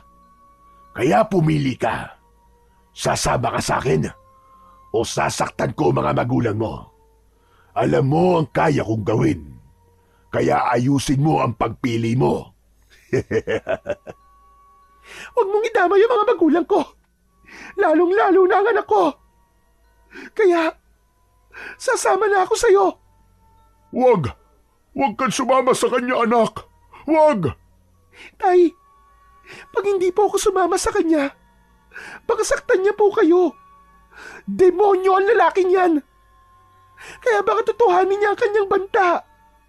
Pero anak, paano ka? Huwag niyo po akong alalahanin, Tay. Kaya ko po ang sarili ko. Ang mahalaga po ay ligtas kayo at ang anak ko. Ano ba? Ayokong pinag-iintay ako na matagal, Rhoda. Kahit nakakaramdam ng takot si Rhoda, pinili niyang sundin ang gusto ni Marco. Huwag lang mapahamak ang mga magulang niya. Dinala siya ng lalaking aswang sa isang kwarto, ngunit hindi niya alam kung saan lugar ito. Dahil nang lumapit siya kay Marco kanina, ay bigla na lang siyang nawalan ng malay. Nagising na lang siya sa kwarto, nakatali ang paa at mga kamay. Asan ako? Anong lugar to? Pakawalan mo ako! Sinunod ni Marco ang sinabi ni Rhoda. Inalis niya ang tali ng kamay at paa nito. Siguro naman ngayon ay nakapagpahinga ka na. Pwede na nating umpisan ang kanina ko pa gustong gawin sa'yo. Nanginig ang buong katawan ni Rhoda ng mga sandaling yun. Hindi niya masikmurang makasama pa ang lalaking yun at angkinin siya. Nandidiri siya sa pagiging aswang nito. Wag! Wag, Marco! Pakiusap! Wag kang lalapit! Ngunit patuloy pa din si Marco sa paglapit sa kinaroroonan niya. Hanggang nasukol siya sa sulok ng kwarto at wala na siyang matatakbuhan. Isang hakbang na lamang ang layo ni Marco kay Rhoda. Malakas niyang hinila ang bewang ng babae.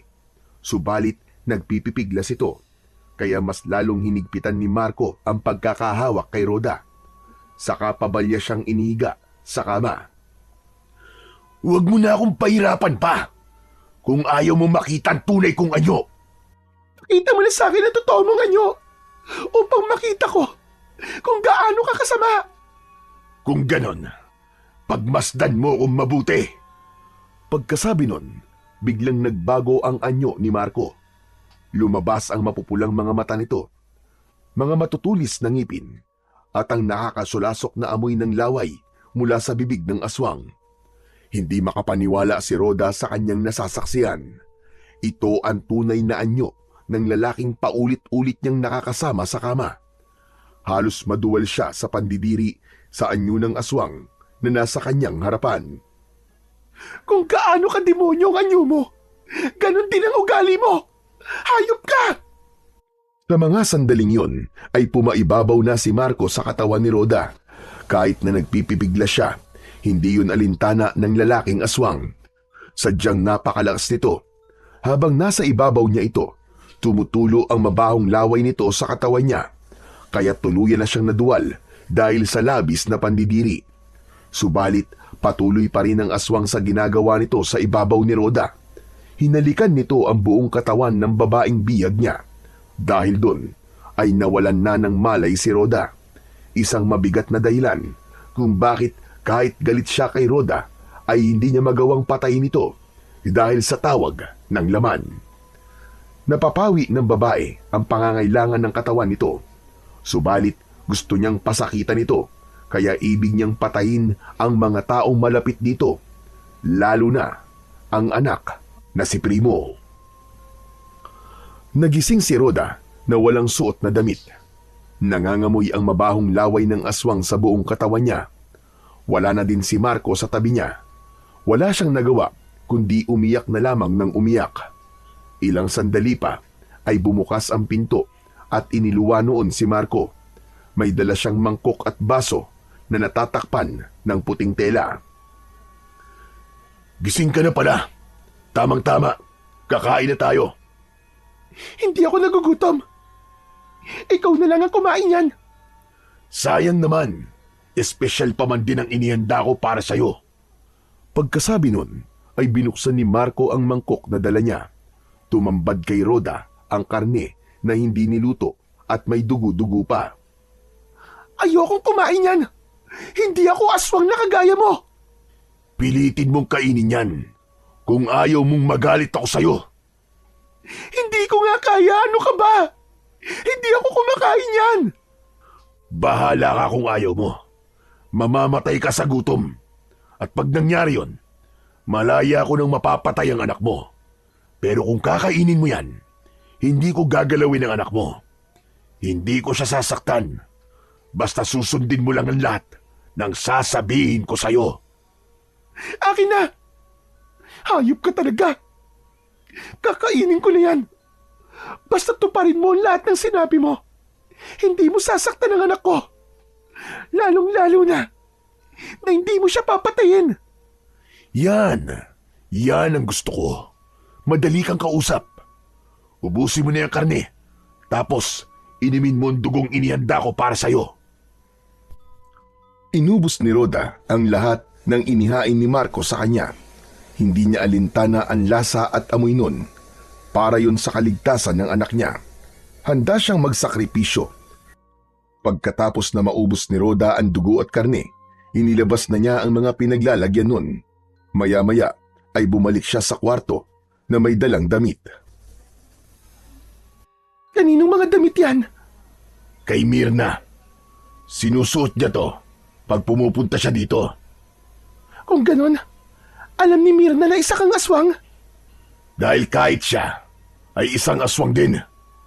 Niloloko mo ba ako? Kung aswang siya, hindi siya ganun kadali mamamatay. Buntis siya ng masagasaan ng sasakyan. Humihina ang kapangyarihan ng isang aswang kapag buntis. Kaya namatay kagad si Mirna. Teka nga, ang dami mo pang tanong eh. Gagamitin mo ba itong mga damit na to o nakaubad ka na lang dyan? Akin na yan. Wala akong pagpipilian. Kaya gagamitin ko na. Samantala, labis ang pag-aalala ng mga magulang ni Rhoda sa kanya. Hindi niya alam kung saan dinala ni Marco ang anak nila. Kaya ng gabi ding yun, nagtungo sila kay Kapitan Hugo upang humingi ng tulong at upang ipaalam din kay Primo ang nangyari sa nanay niya. Pasensya na po kayo, Kapitan. Gabing-gabi na po ay napasugod pa kami dito sa bahay nyo. Ano ba sadya nyo? Gusto nyo bang makita si Primo? Opo. At para sabihin na rin po na tinangay ni Marco ang anak namin. Hindi namin alam kung saan dinala ng lalaking yun si Rhoda. Kailan pa ito nangyari? Kanina lang po. At nag-aalala na po kami sa anak namin, Kapitan. Tulungan mo kaming mahanap siya. Huwag kayo mag-alala. Tutulong ako sa paghahanap sa kanya. Ina siya ni Primo at magiging masakit sa bata na may masamang mangyayari sa kanyang ina. Pero sa ngayon ay umuwi na muna kayo. Bukas na bukas din ay uumpisahan namin ang paghahanap kay Rhoda. Pwede ba namin makausap ang apo ko? Tulog na si Primo. Bukas na lang, Lauro. Baka mag-alala din ng gusto ang bata pag binigla natin. Kung sa bagay, tama ka, Kapitan Hugo. Sige ho, tutuloy na kami ng asawa ko. Pasensya na po sa abala. Huwag mong isipin yon. Mag-ingat kayo. Madilim ang daan pa uwi. Mula nang ikulong ni Marco si Rhoda, paulit-ulit na pagpapahirap ang ginagawa niya dito. Gagamitin niya kung kailan niya gusto. Hilaw na karne at dugo ang kinakain nito at iniinom niya sa araw-araw. Halos mababaliw na siya sa bawat araw na dumaraan. Ang tanging pinanghahawakan na lang niya ay ang kaligtasan ng anak niyang si Primo, maging ng kanyang mga magulang. Kailan mo ba ako papakawalan dito? Hindi ko na kaya lahat ng ginagawa mo sa akin. Bakit, Roda? Sumusuko ka na ba? Alalahanin mo ang anak mo si Primo. Alam mo na mangyayari kapag hindi mo sinunod ang gusto ko. Yan na lang ang lagi mong pinapanakot sa akin. Hindi ko nga alam kung tinutupad mo ang usapan natin. Paano kung pinatay mo na pala ang anak ko? Kahit isa akong demonyo, tumutupad din naman ako sa usapan. Ano pa bang kailangan mo sa akin, Marco? Sumusuko na ako. Hindi lang ang katawan ko ang malapit ng bumigay, kundi pati na ang katinuan ko. Hindi ko na alam kung ilang araw o linggo na akong nandito. Hindi ka pa din ba nagsasawang pahirapan ako? Maawa ka naman sa akin, Marco. Awa ba ka mo, Roda? Wala ko nun, kaya huwag kang umasa. Kung ganon, patayin mo na lang ako. Walang silbi ang buhay ko. Pinaboy mo na ako ng paulit-ulit. Kung gusto mo mabago ang buhay mo, bigyan mo ko ng anak. Kapalit ng namatay kong anak kay Mirna. Baka sakaling maawa pa ako sa'yo at sa anak mo. Gusto kong magkaroon ng anak na magpapakalat ng aking lahi. Sa ibang babae ka na lang humiling ng anak na gusto mo. Ayoko magkaanak sa demonyong kagaya mo. Sa tingin mo, paano mangyayari yun? Kung alam na ng lahat ng tao sa baryong ito na isa akong aswang, wala nang magmamahal sa akin, Roda. Yun ang isa sa ikinakagalit ko sa'yo. Wala na ang pamilyang pinapangarap ko. Kung sana'y pinabayaan mo na lang ako kay Mirna, hindi sana tayo umabot sa ganito. Hindi sana naging miserable ang mga buhay natin. Sa laki ba naman ng pagpapahirap na ginagawa mo sa akin sa araw-araw? Kahit konti siguro, nabawasan na ang bigat ng nararamdaman mo. Pinatay mo na din ang asawa ko, kaya pakiusap naman. Pakawalan mo na ako, maawa ka na. Bingi na si Marco sa lahat ng pakiusap ni Roda.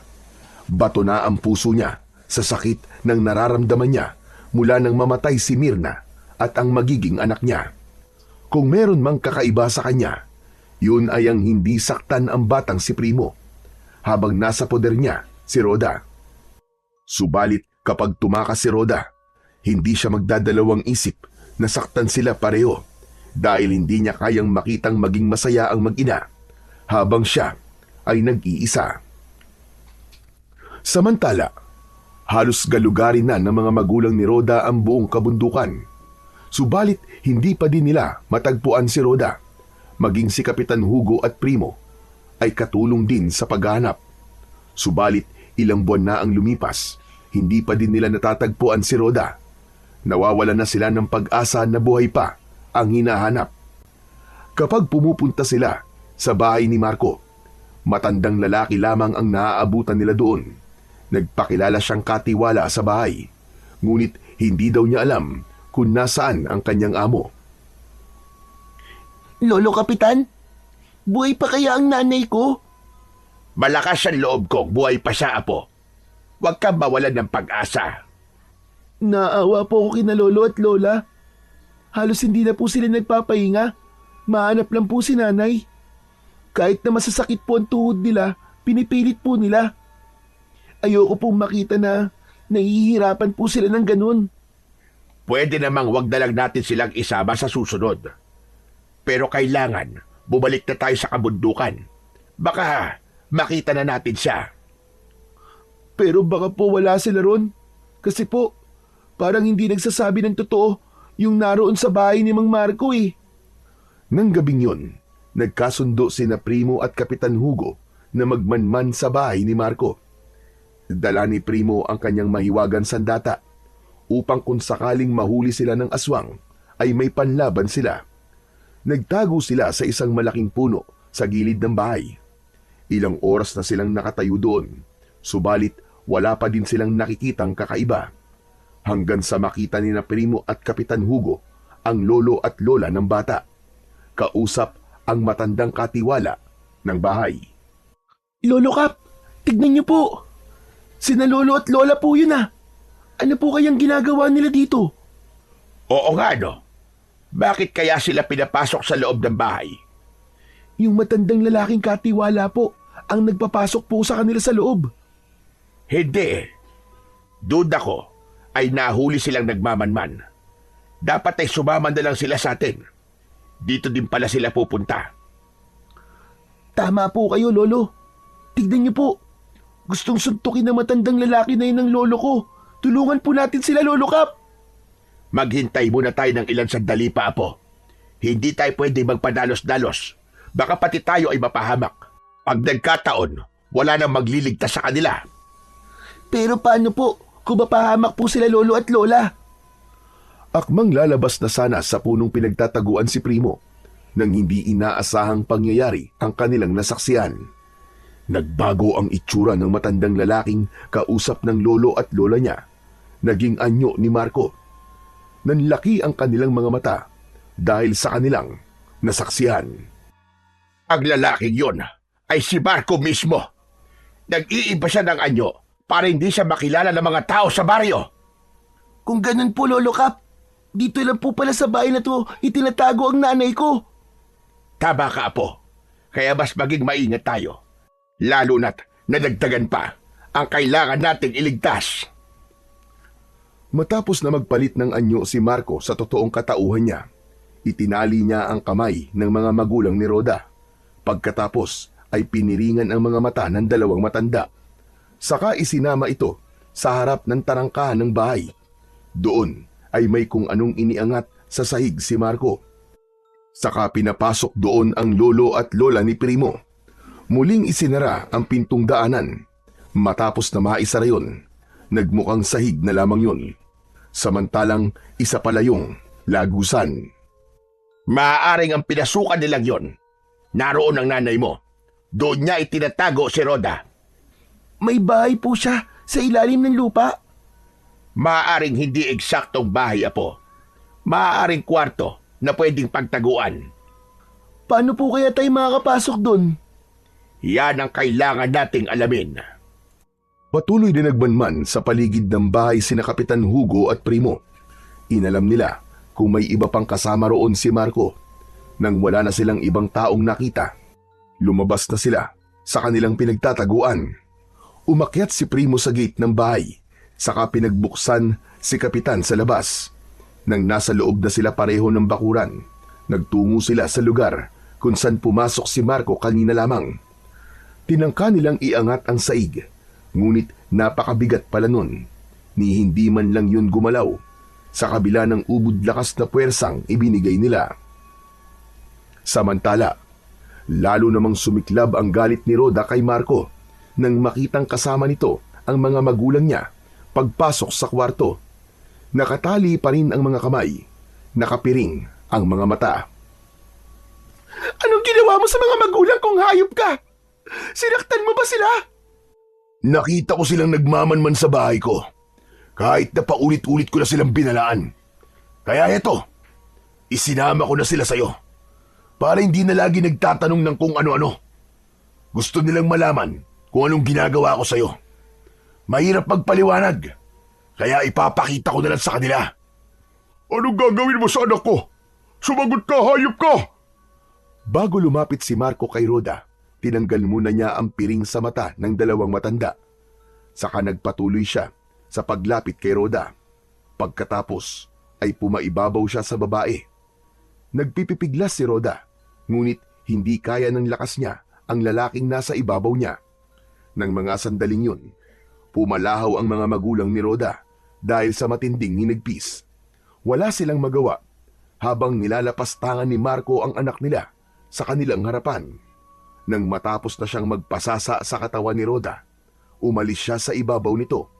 Saka lumabas ng kwarto na para bang walang nangyari. Rhoda! Rhoda, anak ko! Ito ang ginagawa ng lalaking yan sa'yo! Opo, Tay. Araw-araw niya po akong binababoy. Araw-araw niya akong pinagsasamantalahan. Hayop ang lalaking yun. Papatayin ko siya. Demonyo siya. Tay, ang anak ko po, nasan po si Primo? Buhay pa ba siya? Hindi ba siya sinaktan ng demonyong Marco na yon? Ayos lang siya, anak. Buwat nang kunin ka ni Marco, hindi niya ginulo o sinaktan ang anak mo. Naroon siya kay Kapitan Hugo. Salamat naman sa Diyos at buhay pa siya. Sabi kasi ni Marco, hindi niya sasaktan ang anak ko pag sinunod ko ang lahat ng pinapagawa niya sa akin. Kaya tinitiis mo ang lahat ng ito, anak. Ay alang-alang sa anak mo si Primo. Kahit araw-araw po, pinapakain niya ako ng ilaw na karne, pinapainom ng dugo. Tiniis ko po ang lahat ng yun para sa anak ko. Anak ko, ang kaawa-awa kong anak. Bakit kailangan mong pagdaanan ang lahat ng ito? Nang mga sandaling yon, hindi na nagawa pang magsalita ng nanay ni Rhoda. Pawang pag-iyak na lamang ang ginagawa niya. Awang-awa siya sa sinapit ng kanyang anak. Kaya niyakap niya ng buong higpit upang kahit paano mabawasan man lang ang paghihirap na nararamdaman. Maya-maya pa ay pumasok muli sa Marco sa loob ng kwarto. Sa kasapilitang hinila ang mga magulang ni Rhoda palabas. Hayop ka! Saan mo dadali ng mga magulang ko? Pakawalan mo sila, Marco! Ayokong may makakalam ng mga sikreto ko. Kaya sisiguraduhin ko lang na hindi na sila makakapagsalita pa. Kahit nagpipipiglas pa ang mga magulang ni Rhoda, ay wala na silang nagawa. Dinala sila ni Marco sa kabilang kwarto, sa tapat lamang ng kwarto kung nasaan naroon si Rhoda. Doon ay karumal-dumal na pagpatay ang ginawa ni Marco sa magulang niya. Kung paanong pagpatay ang ginawa ng lalaking aswang na ito sa kanyang asawa, ganun din ang pagpatay na ginawa nito sa kanyang mga magulang. Mula sa kanyang kwarto, dinig na dinig niya ang bawat pagpalahaw ng dalawang matanda hanggang sa unti-unting mawala yun. Tanging malakas na pagmuya na lamang ng aswang ang kanyang narinig. Halos mabaliw na ng mga oras na yun ang babaeng si Rhoda. Tinatakpan na lamang niya ang kanyang tenga upang wala na siyang marinig.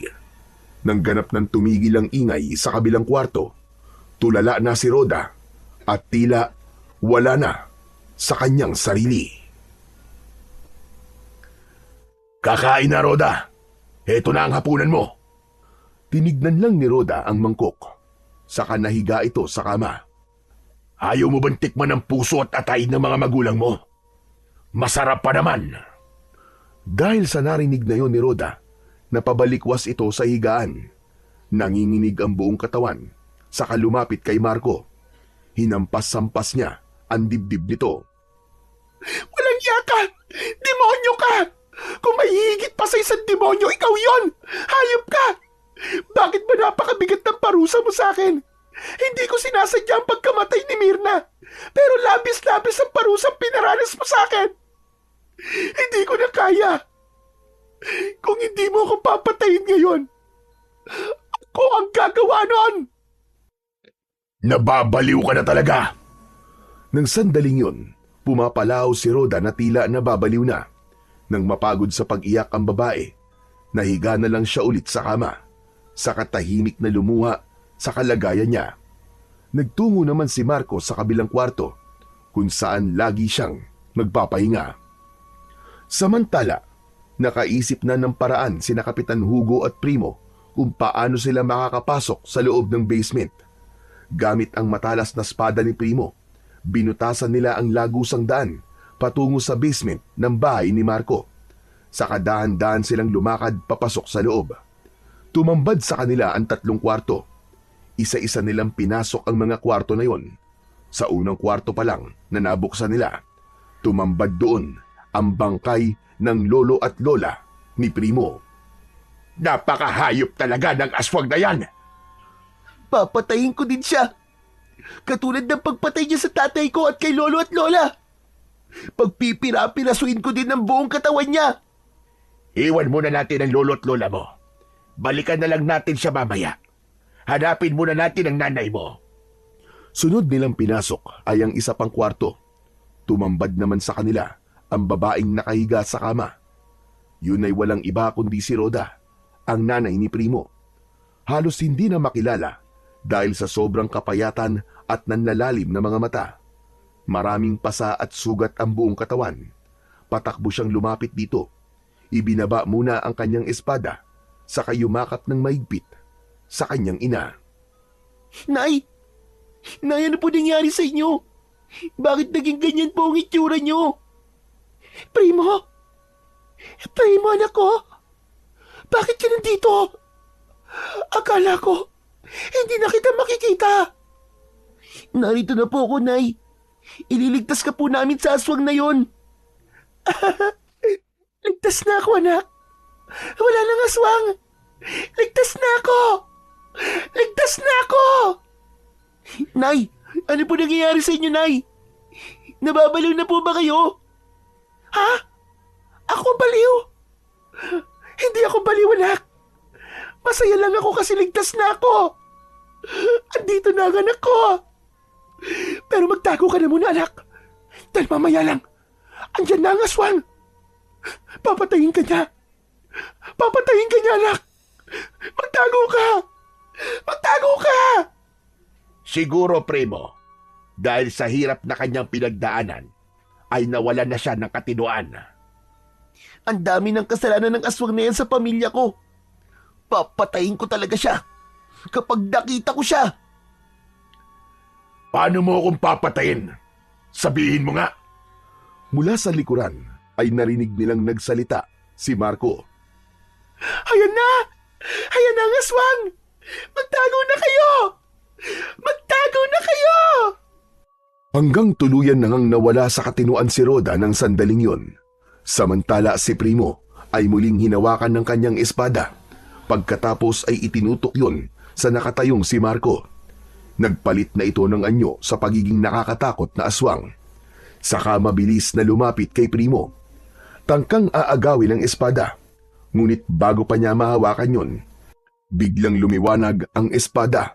Sa tindi ng liwanag na yun, hindi halos maimulat ng aswang ang kanyang mga mata. Habang hawak ni Primo ang espada, ay nakapagtataka na nag-apoy ito. Saka agad na ibinaon ng bata sa aswang, malapit sa puso ng halimaw. May kakaiba ring lakas na ibinibigay sa bata ang espada habang hawak niya ito.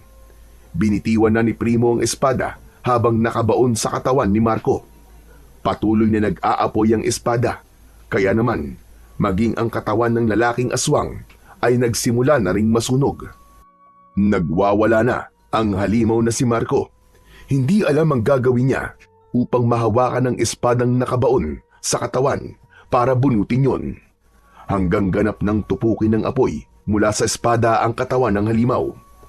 Nalalaglag sa sahig ang bawat himaymay ng laman ng aswang na nasusunog. Kaya kumakalat din ang apoy, dahilan para masunog na rin ang kwartong kinaroroonan nila. Isang malaking tulong ang espadang galing sa puno ng aroma para magtagumpay sila sa misyong pagliligtas kay Rhoda. Primo Apo, halika. Umalis na tayo dito. Patay na ang aswang at lumalaki na rin ang apoy. Si Nanay, tulungan niyo po ako. Isasama natin siyang palabas. Nagtulungan si Primo at si Kapitan Hugo para isama si Rhoda palabas ng lugar na yun. Nang ganap ng makalabas ang tatlo, ay lalo namang lumaki ang apoy at nasunog na ng tuluyan ang lugar. Ang bahay ng aswang na si Marco. Napagpasya ni Kapitan Hugo na dalhin sa isang mental institution si Rhoda upang doon ay gamutin. Namalagi naman si Primo sa pangangalaga ni Kapitan Hugo. Paminsan-minsan ay dinadalaw nila si Rhoda. Kahit paano ay may nakikita naman silang pagbabago. Umaasa si Primo na balang araw, gagaling din ang kanyang ina. Magkakasama sila para sa kanilang bagong buhay. Wala na ang pait ng nakaraan. Muli silang bubuo ng magagandang alaala na magkasama. Hindi masama ang maghangad ng mga bagay na wala tayo. Ngunit marapat gawin ito sa tamang paraan. Lalong hindi dapat nakakasakit ng mahal natin sa buhay. Maging matalino din tayo sa ating mga desisyon at gagawin dahil yung inaakala nating mabuti sa ating paningin, kung minsan pala ang dulot ay malaking kapahamakan at kabiguan. So yun na nga po mga idol, grabe, napakaganda pong kwento. Sana po ay nagustuhan ninyo. Ngayon naman po, ay dumako na po tayo sa inyong pinaka-nire-request at pinaka-hinihintay na shoutout portion. Ano pa pong hinihintay natin? Eto na po. Shoutout po at maraming salamat po sa laging pakikinig at pagsuporta. Annalisa Becelio. Shoutout po. LV Dipalan from Dammam, Saudi Arabia. Shoutout po Maricel Cipriano. Shoutout po Junior Cipriano from Batangas, Santo Niño, Taysan. Maraming salamat po sa inyo dyan sa mga taga Batangas. Shoutout po Kata Gina Wilma 9485. Maraming salamat po sa suporta. Shoutout po Alfredo de Belen from Gasan, Marinduque. Hello po sa inyo dyan sa mga taga Marinduque, especially to Mandia family from Buwak. Shoutout po at Gracie 3826 from Dammam, Saudi Arabia. Fidel Salazar, shoutout po from Calamba, Laguna. Shoutout po at maraming salamat Ronald Ramos from Candelaria, Quezon. Hello po sa inyo dyan. Shoutout po Niña Grace Dio from Kuwait.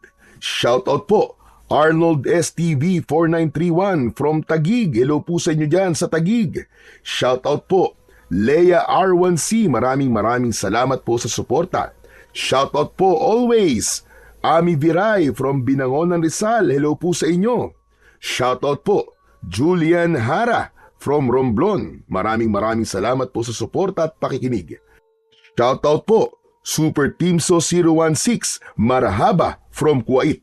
Maraming salamat po sa mga OFW natin dyan sa Kuwait na walang sawa pong nakikinig at sumusuporta sa ating YouTube channel. Shoutout po Arvin Bertusio from Dubai. Maraming salamat po dyan sa mga kababayan natin sa Dubai. Shoutout po Kabanag Vincent. Maraming salamat po sa inyong walang sawang pakikinig. Shoutout po Mike Taborno from Cabanatuan. Shoutout po Bruce Anthony Samonte from Cebu.